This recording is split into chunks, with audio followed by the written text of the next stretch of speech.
When you think about pollution and environmental impact, a lot of times people think of smokestacks. You just look at the four walls around you. What if the building were made from recycled materials? Imagine the dramatically reduced hit on our natural resources. Think of the energy it takes to run our buildings, all of the appliances and lights in those buildings.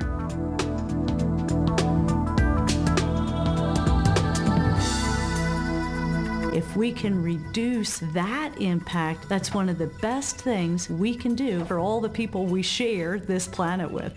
Green, high-performance buildings are important for one major reason: people. Healthy, productive employees, healthy, productive children. It's not just the environment, it's the environment and economics. It makes business sense and it makes environmental sense. The Commonwealth has been a leader in the last years in developing green buildings and moving on energy efficiency. We can do more. Every once in a while, we see a win, win, win, and we grab it. It's a win for the environment, it's a win for the economy, and it's a win for our health, well-being, and happiness.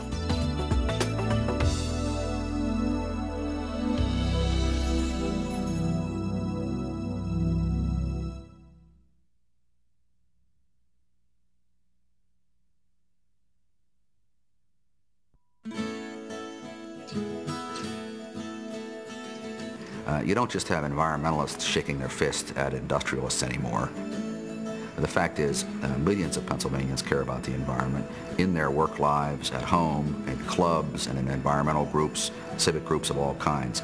And we are piecing together new ways of building organizations and building physical things.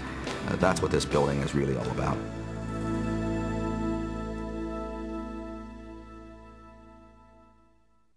The state does not own this project. It's owned by a private developer. They solicited proposals from several developers for building, managing, owning the project, and leasing it back to the Department of Environmental Protection for 10 years with a 5-year lease option. This particular site was actually a municipal dump. Then at 1972, the flood, which was Agnes, was dumped on the property and it was left. The Department of Environmental Protection and ourselves decided, what a great project. We'll build the building on a brownfield site. The department felt pretty strongly that we have a commitment to reutilize brownfields wherever, however we can in point of how and where we're putting Commonwealth facilities. We've got abandoned industrial property just sitting there wasting away. It's really evolved into what we call our land recycling program. Pennsylvania has enacted several laws to try to help future owners or lenders in owning degraded sites and developing them. Without the legislation in place in Pennsylvania, we could never develop sites like this because we could not withstand the liability issues. You could never finance a project. In the mid-70s it was closed before we had some of the regulations that we currently have, and basically has been sitting there since that period of time. So the developer designed and put together a leachate collection system. We also have a methane gas collection system that's been installed. It was an extraordinarily difficult site. It was really tightly constrained. In fact, the program for the building, being that it was 73,000 square feet on no more than 3 floors, almost mandated the footprint size of the building. It was probably about the time that we got through the brownfield piece of this that the secretary gave us a charge. And his charge was to make the building green. We stopped a freight train, so to speak, and put the project on hold and assembled a green team to start looking into how we could do a model green building project. It's a major decision that involves 3 individuals at least: the owner, the constructor, and the design professional. You have to get them to nod their head and say, yes, we'll try this. When the decision was made to, hey, wait a minute, perhaps there's a more prudent approach in terms of sustainability of this building, this project took an entirely different approach, which is, I think, pretty much mandated by the green approach to building buildings, and that is that it's a highly integrated systems thinking approach. Sitting down with engineers and architects and owners and manufacturers and the client all in the same room brings a very interesting perspective to how some of the decision making happens. Decisions aren't totally now made on, well, it cost us amount of money, therefore we can't do that. What's the right way to do it? What's the best way to do this from a green technology, from a sustainability, from an energy efficiency? And the reuse of things. I mean, we're using recycled steel in the building. Well, this makes all kinds of sense. Today's electric arc furnaces are really scrap melters. A plant like this will use in excess of 90% of ferrous steel scrap. It's pretty much a continuous inline process. After that, we cut it to length and straighten it for the customer application. The technology has evolved to the point that we're able to grow our business by keeping the price of structural steel roughly equivalent to what it was 20 years ago in terms of real dollars.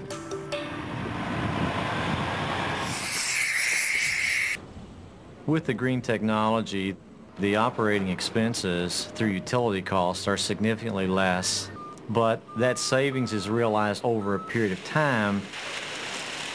In this situation, we don't believe anyone is more interested in the environment than DEP. We believe that they will stay in the building for a long period of time, and we also want to be associated with a building that is very environmentally friendly. One of the things that I think we do in America is that we think of things in terms of being quite disposable. Hey, you know, this building is like a Bic disposable lighter. You know, we're done with it, we can throw it away. Well, I think we need to change that thinking and think more in terms of how long can we reuse this resource, which is a building which utilizes the resources which are in many ways not sustainable on our planet. The new office is very well planned. It's modular workstations, it's modular furniture, everything is movable. We'll be able to do practically anything. I mean, we could reconfigure it 2 years from now if we need to, which we could never do in this building. The building is very flexible, first of all. The green building portion of this building, the materials, the lack of VOCs, we are very friendly for whether it's DEP or another tenant. This building will lease before any other, I believe, in Harrisburg. We tell the private sector to think smart about the environment, about energy savings, about efficiency and waste. When they do that, their costs are spread differently, but overall lower. That's what the taxpayers want us to do. That's what stockholders want companies to do. So Jim Toothaker figured out that the 2010 budget was going to be every bit as important to the taxpayers as the 1998 budget, and we figured out how to get there. Well, right up front, the goal was to attempt to reduce the energy consumption for the building. Now, after the first oil crisis in America, we began making very tight buildings that didn't breathe very well, and suddenly a new problem emerged, the sick building syndrome. So what we wanted to do was to not simply tighten up the building and insulate it to death. We wanted to look at how we could make the occupants inside healthier, more productive, and more motivated.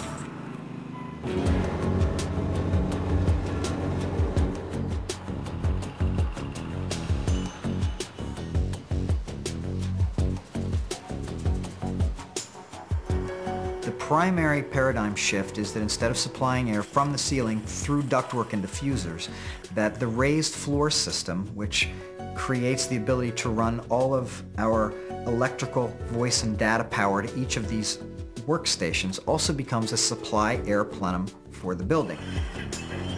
Concrete itself, and many people don't realize this, will off-gas. It has some naturally occurring formaldehyde. It has, of course, dust. The penetrating water stop is designed to go in and react with the concrete and give it integrity. It has no volatile organic compounds in it. It has nothing which is going to off-gas and release into the air. And of course, That's very important in this particular situation because this is the air that's being circulated through the whole building. We use a computer model that was developed by the Lawrence Berkeley Laboratories called DOE2. The process that we followed was actually to identify what the baseline building was as defined by the DEP spec. When we ran the simulation, we came up with an annual energy cost of $1.54 per square foot. Early on, they came to us and showed us their initial specification, which called for 100-foot candles throughout the entire office areas, which is excessive. So I came in initially in the project telling them they could reduce their lighting first cost for the system by over $40,000, plus reduce the energy cost significantly. 80% of the energy bill in a building in this region of the country is spent on cooling, not on heating. So when Marcus said, look, let's downsize the lighting here, let's not waste all those foot candles, if you will, he was also saying, let's not heat the air that you then have to run through an air conditioning system and buy kilowatt hours from your local utility company at higher rates.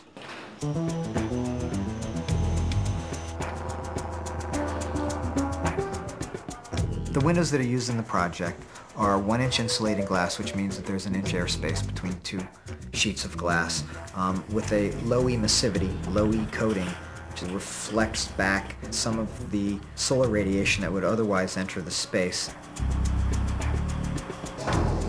We really wanted to look at providing the most energy efficient source for the actual cooling that we're doing within the building.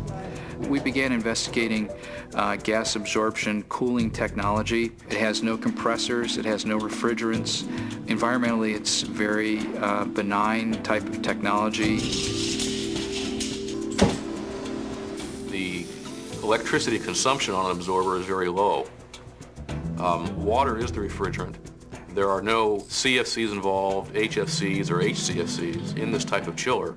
And so it's got natural environmental characteristics associated with it. The entire system of a building, or the integration of the HVAC mechanical system, along with the windows and the lighting and the materials in the space, all of these things are now looked at as an integrated working system, so that really all of the individual components, the air conditioning being one of them, changes dramatically as well.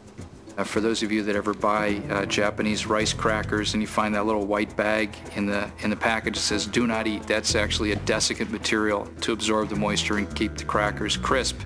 So we're using desiccant air handling equipment. The system that we have put together within our air conditioning box employs two wheels, and the first wheel being the device that has a desiccant material. And in essence, what happens is it does soak up the moisture on the one side of our system and rotates to a separate side of the system where we're able to exhaust the moisture away. The outside air in the Susquehanna Valley is very humid in the summer.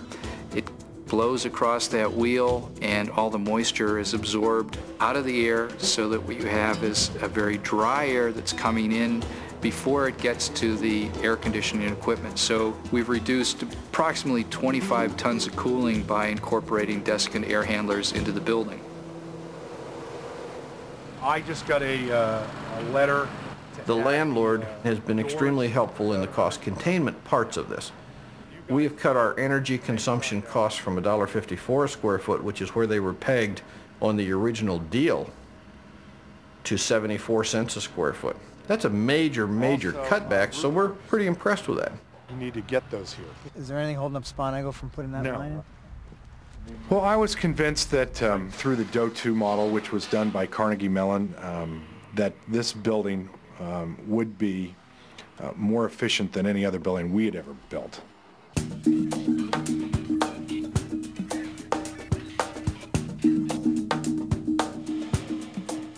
The access floor system provides a ductwork for the air conditioning. The underfloor wiring for power and communications can be distributed with flexibility and accessibility. And it extends indefinitely the life of the building. The access floor box system cut down on the amount of cable that must be thrown away. It Because of its modularity and its flexibility, the same box can be used in different areas, and the modular inserts can be changed, so it's efficient use of materials, both the cabling and also of the box and its contents.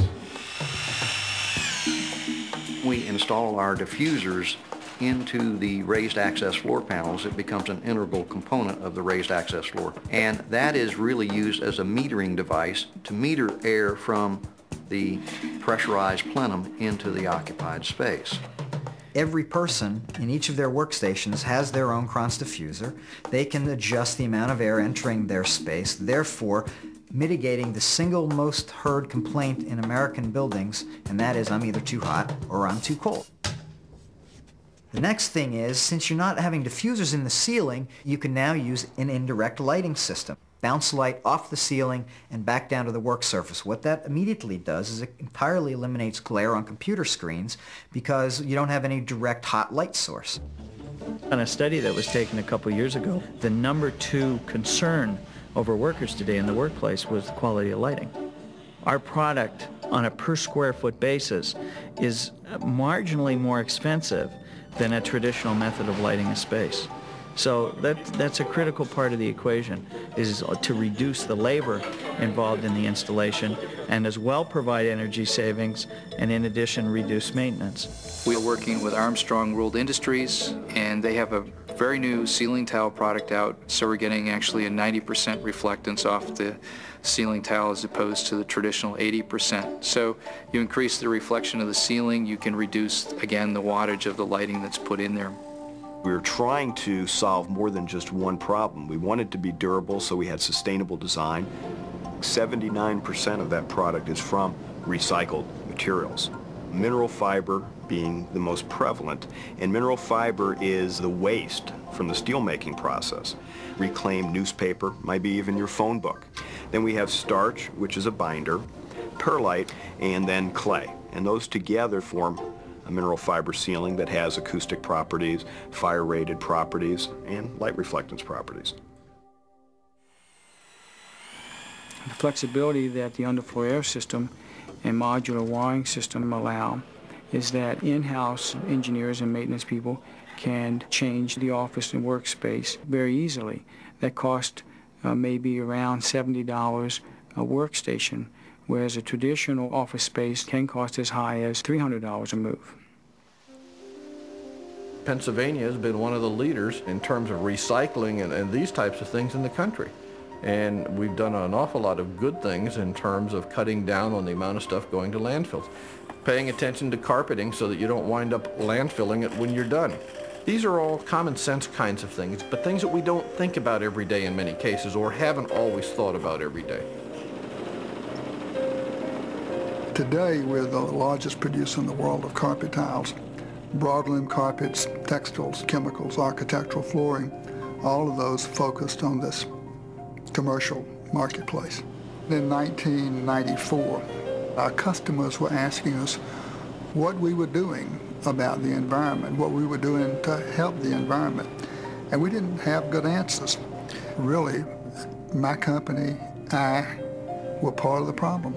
I decided that we should try to lead the whole industrial world in this effort to begin to move towards more sustainable business practices. Over the last 4 years, we have reduced the amount going to landfill by 75%. In other words, 1/4 of what we used to send per square yard is what we send today. Some point in the future, we will be harvesting yesteryear's carpet and bringing it back into our factories and recapturing the molecules that were put into that carpet when it was made. If we can get it right, close the loop with the materials, then we'll never have to take another drop of oil from the earth. And that really does epitomize this vision that we have for our company. The current recycling rate of PET soda bottles is about 25%. Wellman recycles about 2.5 billion bottles here in the United States alone. Starting with a bottle that is a recycled bottle put in a recycling bin by a consumer, and it goes through a rather exacting, state-of-the-art process. which ends up yielding a polyester fiber. We started on recycled about 3 or 4 years ago because it's the right thing to do. The material comes into us in bales of very short little pieces of polyester fiber. We put it through a series of processes that open it up, combs it out, spins it, twists it into yarn. From there it goes on to a loom, and then we piece dye everything into the color that the customers specify.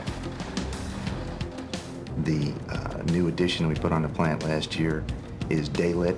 During the day when the sun's out, there's no lights on in that building.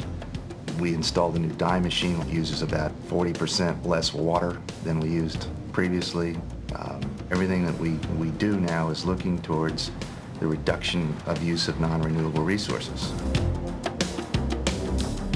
The panel is made up of a gypsum core that is put into a metal welded frame that is later baked to take out about 85% of the water content.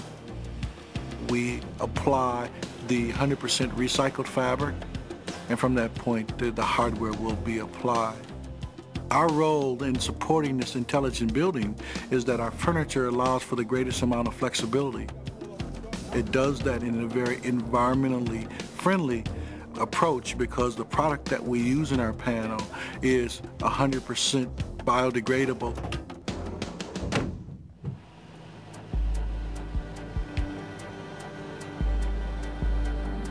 On south-facing windows, the light shelves create about 4-foot projections, which, when the sun is high in the summer in the northern hemisphere where this building is located, casts a shadow on the glass, which minimizes the solar radiation, but there's another step taken.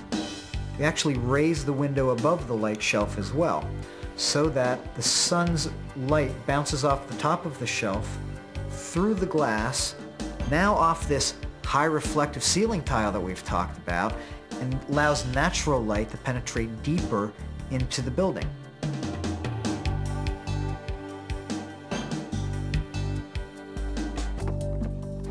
Energy-saving products actually provide paybacks. What we're using in the DEP building is a combination of 2 types of products.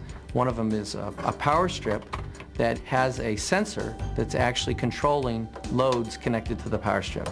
And it would turn on and off your monitor, your task lights, and other electrical loads that are plugged into the power strip. We are also using sensors in ceiling-mounted applications in the conference rooms and in the restrooms to turn on and off lighting. The average savings for occupancy sensors for lighting control would be between 1 and 3 years. That would be the amount of time that it takes to pay for the installed cost of the product. I put that specifically in the middle as opposed to either side. Well, the landscaping is the last major piece that needs to be finished. To keep it even. Starting in the front. So we decided to get a group of the employees together, those who were interested, and we didn't limit it in any way. Anybody who had some interest could come and participate in the landscaping. We've talked about how we can significantly reduce energy consumption in a building by approaching it from a green standpoint. We've talked about the use of materials that are sustainable. One of the wonderful, wonderful and primary impetuses behind this whole approach is we can create more friendly environments for occupants of buildings. The paints that are used, the adhesives that are used are selected to minimize any volatile organic compounds. Any off-gassing that occurs in a typical building, which could last as long as a year, is eliminated. The paint on this building is a product called Polymix. The product is low in VOCs, which means it's environmentally friendly. The product has been designed to give a long life meaning 10, 15 or more years. It's not only friendly to the environment, but it's friendly visually to the people that are working in the environment. I think this is just wonderful. This whole green technology, I mean, we are the Department of Environmental Protection. If anybody's going to do it, I think we're the right people. Isolated ground. Okay. What I like to think of as environmental design is fusing the environmentalist's thinking with the architect's thinking. So you aren't just designing for the environment around you, you're designing for the whole environment. The really exciting thing is that there are all these really great products available. Really what this represents is kind of a merger of looking at agricultural materials as a renewable resource and recycled materials and then engineering them into new and exciting products. The Department of Environmental Protection uses a blend of technologies and materials. It uses what we call a wheat composite panel, where you use natural wheat with no formaldehyde, and we make it into a real nice biofiber decorative tile, which is very strong, very durable. The tiles also that go with it as accent are our Environ, which is really derived from a natural water-based soybean resin. And then also we use the Wall Street Journal as a cellulose fiber that reinforces the composite. So a lot of people like to say it's soybeans and newspaper, but it really represents a very new technology. The company is in the business of manufacturing recycled glass tile. We use windshield glass, plate glass, and industrial type glass. Glass has a different characteristic than any other product out on the market. It's a highly commercial rated tile, and a lot of places when they want to put in tile they want something that's going to last. And glass is very strong, it's very durable, and it wears a long, long time.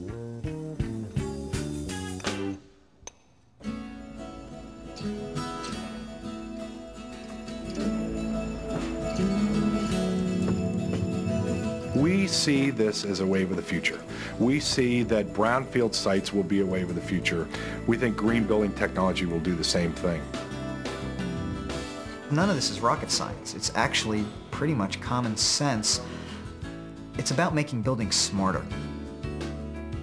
The real benefit is going to come in those Pennsylvania taxpayer dollars are now having a higher return because the people that work there are healthier, they're absent less, and they're doing a better job. Their productivity goes up, and that gives a direct return to the taxpayer. I think employee morale is really going to be increased with practically everything new, as well as it being a green building. And because we are environmentalists, it's going to be thrilling to be in that kind of atmosphere. This is a wonderful model, not so much because it's state government, but because it's right there in front of everyone.